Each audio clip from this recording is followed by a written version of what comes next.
Então, gente, para a gente explorar um pouco dessa simetria aí entre os gráficos, considerando o nosso exemplo de f de x igual a x mais 5, nós calculamos que a sua inversa era x menos 5, f de menos 1 de x, f menos 1 de x igual a x menos 5. O gráfico de f, lá por definição, é o conjunto dos pontos, né, dos pares ordenados de x e f de x, lá no sistema cartesiano que a gente representa, para x variando no domínio de f, que nesse caso são todos os reais. O gráfico de f menos 1, então, pelo resultado que a gente viu, vão ser os pontos, enquanto no gráfico de f a gente tem x, f de x, aqui no gráfico de f menos 1 a gente tem f de x, x, tá? Para x variando aí no domínio lá R. Claro, né, gente, que esse conjunto, ele é o mesmo que o conjunto dos pontos x, f é menos 1 de x, tá? Assim como para o gráfico de qualquer função, né? Mas, né, como é a inversa da f, a gente também pode representar dessa forma. Pontos f de x, x. Então, por exemplo, aí, se a gente computasse alguns pontos aí desse gráfico, por exemplo, para x igual a 0, nós teríamos o f de x igual a 5. Então, aqui a gente já pode acrescentar o ponto 5 e 0. De fato, né, colocando 5, 5 menos 5 dá 0. Para o ponto 1, a gente tem o 6, então a gente já pode acrescentar o 6, 1. Tá? Para o ponto menos 1, a gente tem aí o 4. Então, a gente já pode acrescentar aí o 4 menos 1, tá? E assim por diante, claro que a gente não pode fazer isso para todos, né? É um conjunto infinito. Vamos ver lá no GeoGebra. Plotando aqui os gráficos, então, gente, se a gente plota o gráfico da f, a gente tem a reta. Se a gente plota a inversa, que é o x menos 5, a gente tem essa outra reta, né? E aí, a gente vai plotar a bissetriz dos quadrantes ímpares. Então, aqui a gente tem o plano, né, dividido em 4 quadrantes pelo sistema de coordenadas cartesianas. Então, primeiro, segundo, terceiro e quarto quadrante.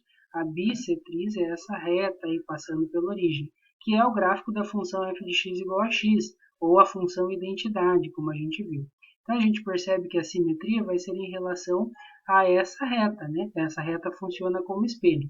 Tudo que eu tenho aqui para cima da reta, eu tenho para baixo, né? Como se a gente espelhasse aí os gráficos. Essa é a relação.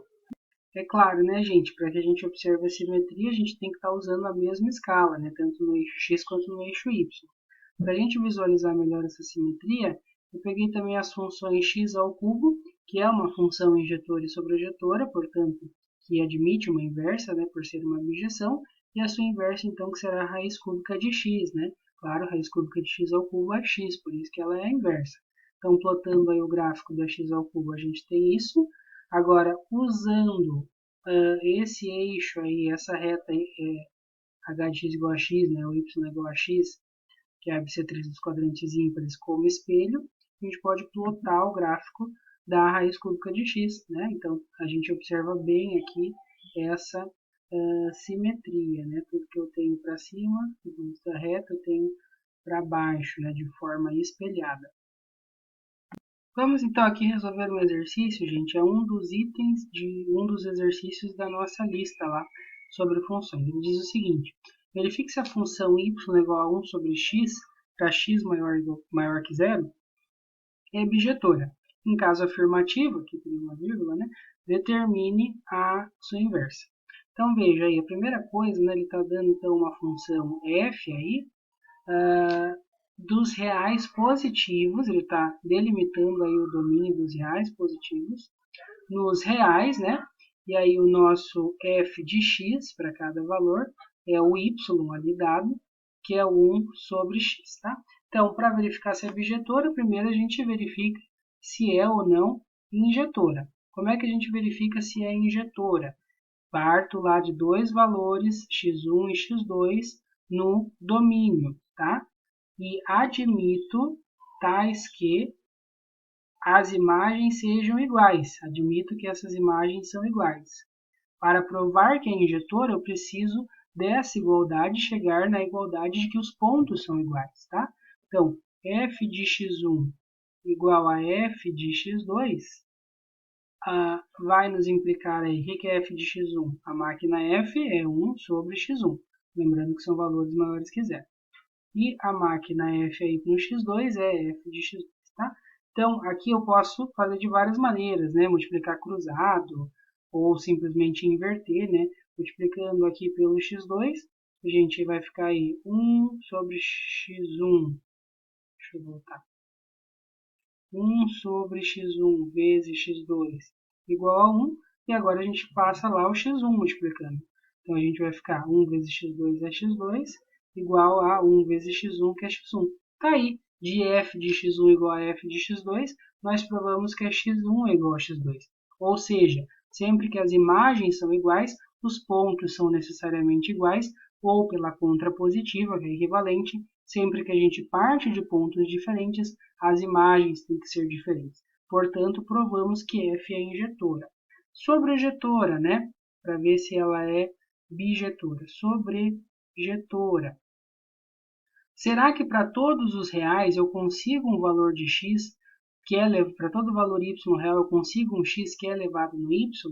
Bom, aí a gente simplesmente observa, né? Ó, aqui nós estamos pegando valores positivos, né?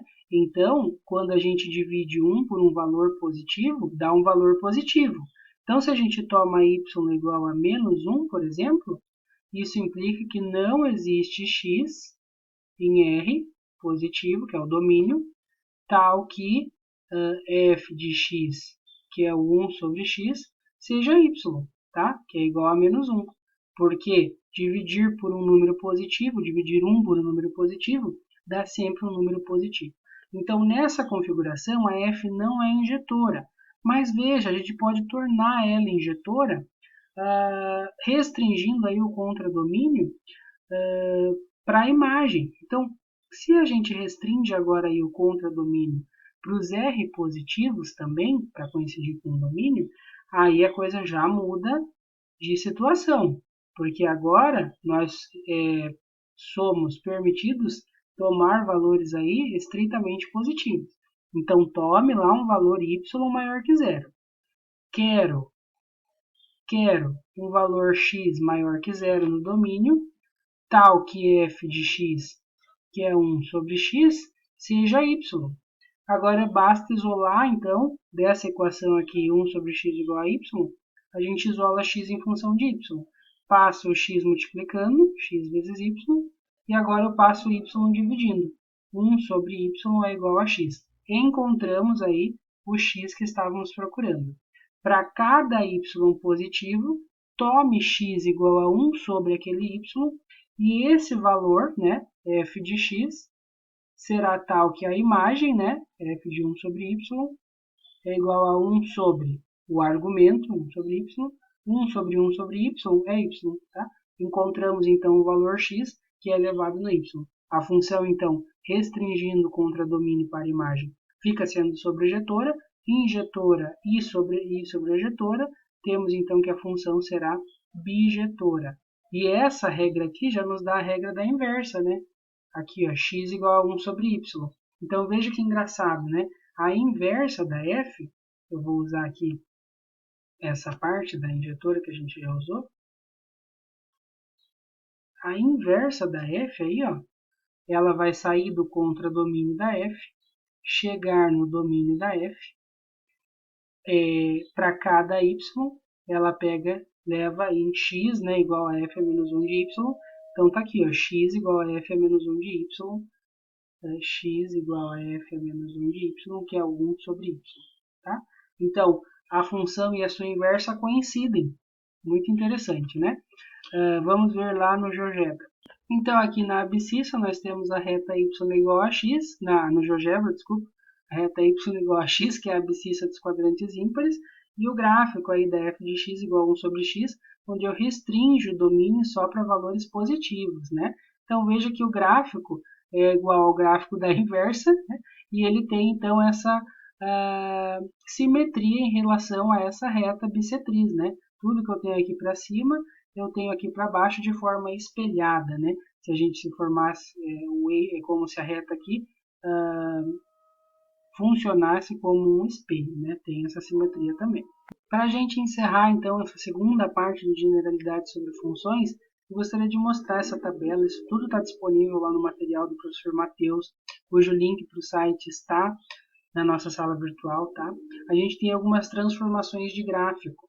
Então, por exemplo, se a gente soma a função f uma constante k, o que acontece com a função g aí? Qual é o gráfico da função g correspondente?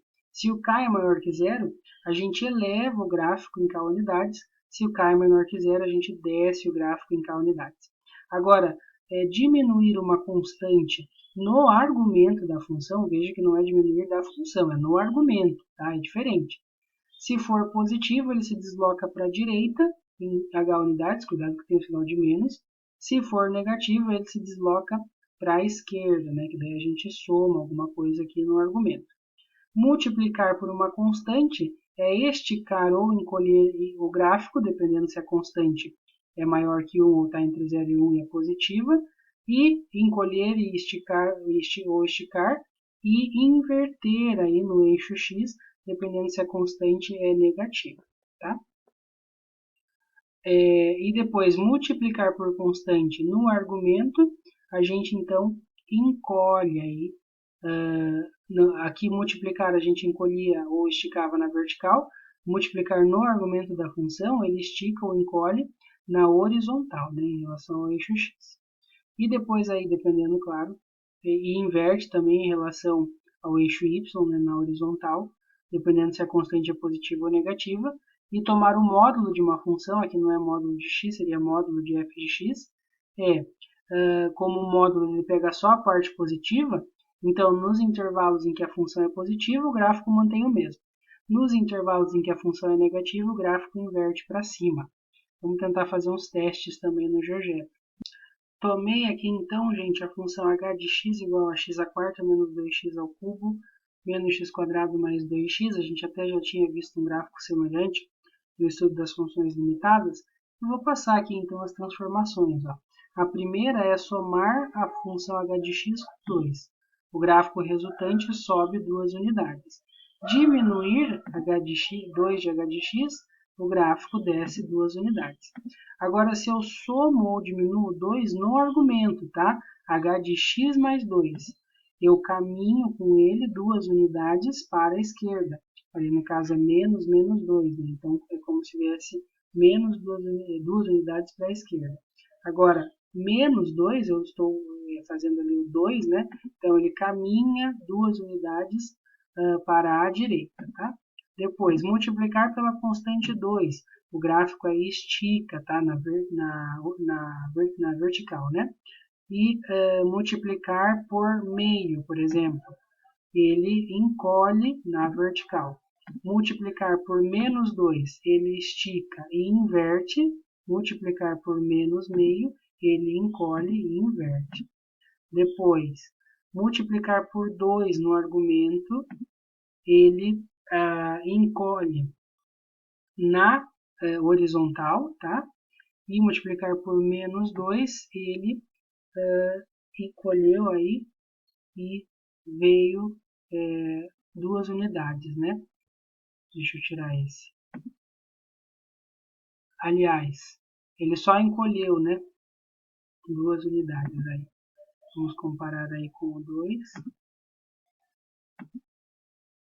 Isso. Na verdade, o que aconteceu? Aqui com o 2, né, ele encolheu na vertical. Aqui com o menos 2, ele tem que encolher e inverter em relação ao eixo Y, tá? Inverter na horizontal. Quando eu multiplico ele, então, por meio, ele vai alargar. Olha que interessante, né? Quando a gente multiplica por um número pelo meio, ele dobra aí de extensão, né? De largura. Ele aumenta na vertical. E o menos meio, ele aumenta na vertical e inverte, tá? A posição aí em relação ao Y. Se fosse só multiplicar por menos 1, gente, ele inverteria na relação horizontal. E se fosse só multiplicar por menos 1 no argumento, tá? H de menos x, ele inverteria em relação ao eixo y, tá? E finalmente tomar o módulo, onde a função, aí tomamos o módulo, onde a função é positiva é o mesmo, e onde ela é negativa ela passa a inverter, né? Em relação ao eixo x. Então essas daí são as transformações que a gente tem no gráfico, tá? Não se preocupem em decorar todas, caso vocês precisem, de estudar essas transformações, vocês já sabem aonde encontrar, tá? E por enquanto, então, acho que terminamos o conteúdo aí das generalidades sobre funções.